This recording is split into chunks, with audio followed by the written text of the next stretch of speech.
Salut les gens, vous avez vu, ciel bleu, bonne température, moment idéal, qu'est-ce que vous en pensez?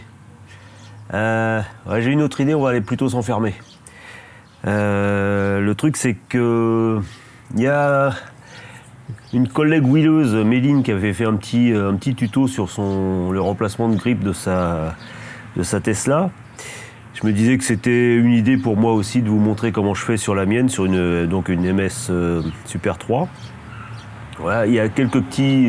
En gros, c'est la même chose, mais vous verrez qu'il y a quelques petites différences, rien de très grave. On y va? À tout de suite.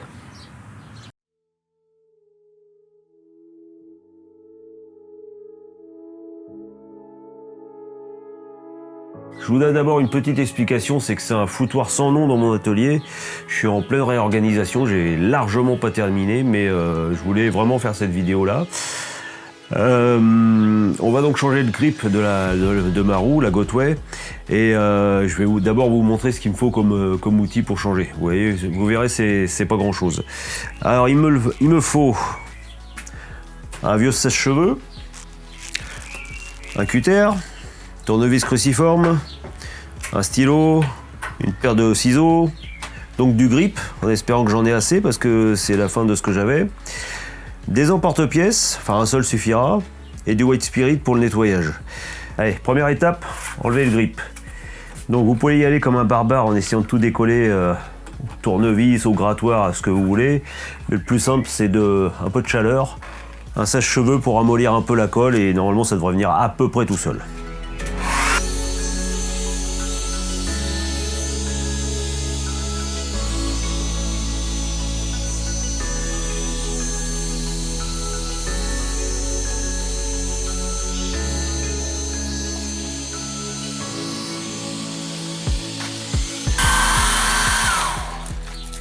Voilà, première étape, c'est fait, impeccable.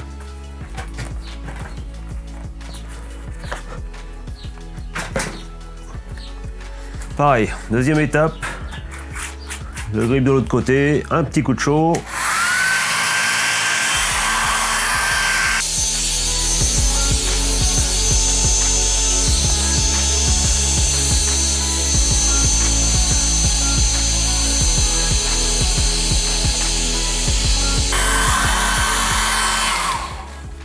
Et voilà. Rien de plus facile. Prochaine étape, démonter les embasses des repose-pieds. Pour ça, tournevis cruciforme.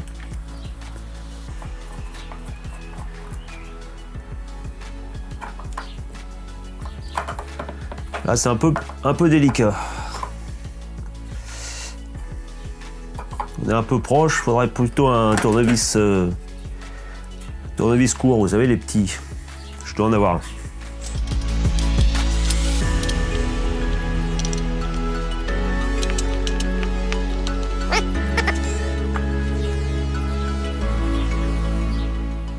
Voilà, vous voyez, la difficulté, c'est que, voilà, on a ces choses-là en dessous, et donc il y a des jours à faire, des jours à réserver. On va nettoyer ça. Je nettoie et je reviens. Ah, attendez, hop, c'est par là. Je nettoie et puis je reviens vers vous. Allez. Voilà. Les repose-pieds sont nettoyés. L'eau savonneuse, ça suffit largement. J'ai mon grip, j'ai mon stylo. Alors le grip, vous pouvez prendre tout ce qui est les grips de skateboard ou les choses comme ça. Moi, ce que je fais, c'est que je vais chez mon revendeur habituel, Giro Roue Shop, pour ne pas le nommer. Il m'avait proposé cette chose-là la première fois que j'ai changé mon grip, et franchement, j'ai bien aimé. Alors, c'est autocollant, c'est un grain. À mon avis, je dois pouvoir poncer des choses avec ça, tellement il est énorme. Mais bref, c'est ce qu'il me faut, comme je vous ai expliqué. Donc voilà, on va se servir de cette partie-là pour dessiner les repose-pieds. Et puis après, on passera à la prochaine étape. Allez, hop, un comme ça. On va déjà regarder si j'ai assez de place pour les deux. Et c'est parfait. Juste ce qu'il faut. C'est le drame parce que le fait presque anodin d'avoir retourné la plaquette comme vous avez vu fait que je suis en train de tracer puis après de découper 2 fois le même grip. Du coup, comme j'ai pas de stock, je vais me retrouver le bec dans l'eau à la fin, mais ça je vous le montre pas. Allez, on continue. Voilà.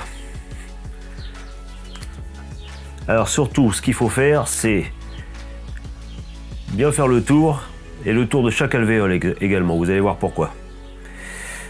Allez, c'est parti.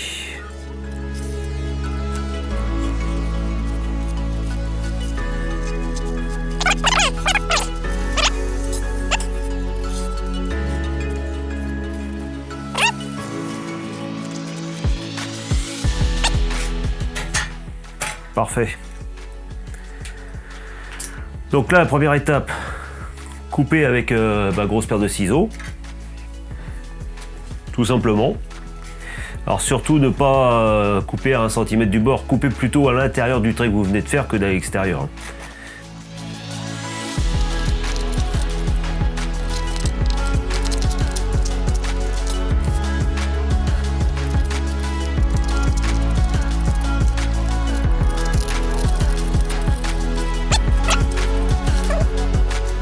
Voilà.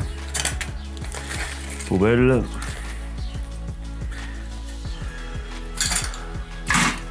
Hop là.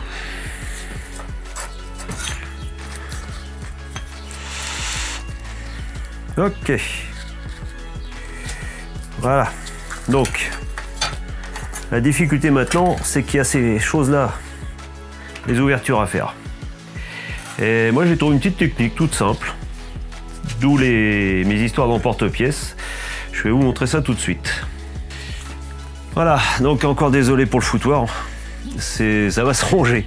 Donc voilà, on a changé de côté. L'idée c'est donc de faire les ouvertures ici. Alors pour ça, moi j'ai une solution, c'est de faire d'abord les trous un peu partout et puis après de les finir avec un tracé au cutter. D'où mes emporte-pièces. Alors vous en avez de différentes tailles dans tous les magasins de bricolage, c'est pas très cher. Voilà. Celui-ci est à peu près à la bonne taille. Il vous faut surtout, c'est une surface assez dure parce que ça risque de pas bien percer sinon. Alors, un outil que j'ai oublié, qui est incontournable des emporte-pièces et que j'ai oublié de vous parler, c'est le marteau. Donc il faudra rajouter un marteau sur votre liste de courses et un bon coup sec. On enlève, voilà. Il est un peu grand, mais bon, ça devra aller. Et il faut faire ça sur chaque trace.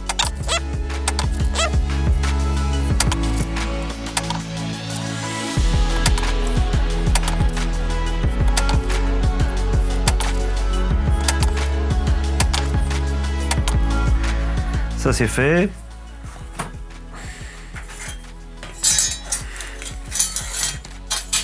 Il ne reste plus qu'à découper ça. Encore un outil que j'ai oublié de vous signaler, un réglet métallique. Hop, ça on n'a plus besoin. Ça on les reprendra tout à l'heure.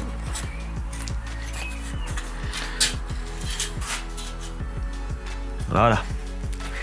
Donc maintenant, voilà, il n'y a plus qu'à rejoindre.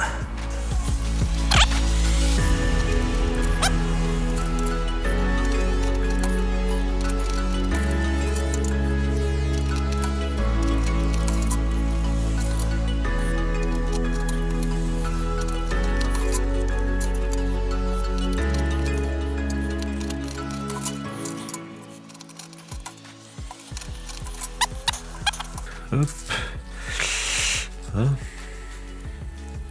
Voilà. Impeccable. On va remettre le repose-pied. Dans le bon sens, c'est mieux.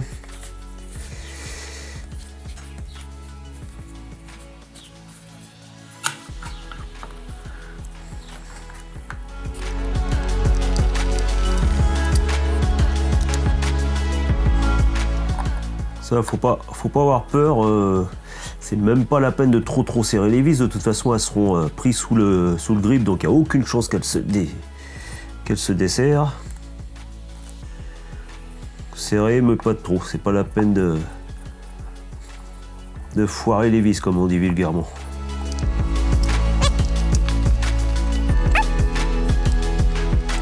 Alors bien sûr, pour ceux qui préfèrent, vous pouvez démonter la roue, leur pose-pied. Hein. Mais bon, ça fait toujours une manip de moins à faire. Alors le problème maintenant, c'est qu'il va falloir coller ça comme ça.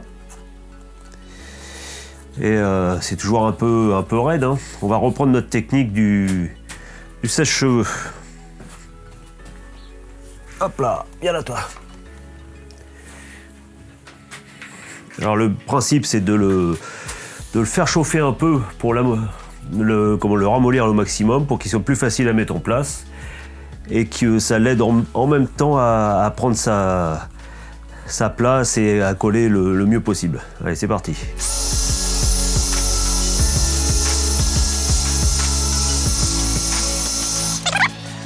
Il suffit juste de le décoller et de le mettre en place.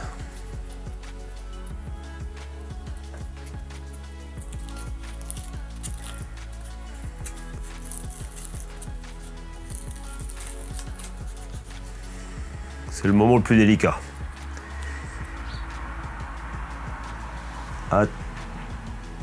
Attention, sans filet, sans appuyer dessus pour le moment.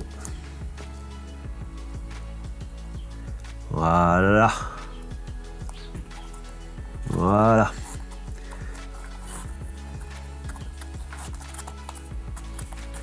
Et pour finir, encore un coup de sèche-cheveux pour le finir de me mettre en place.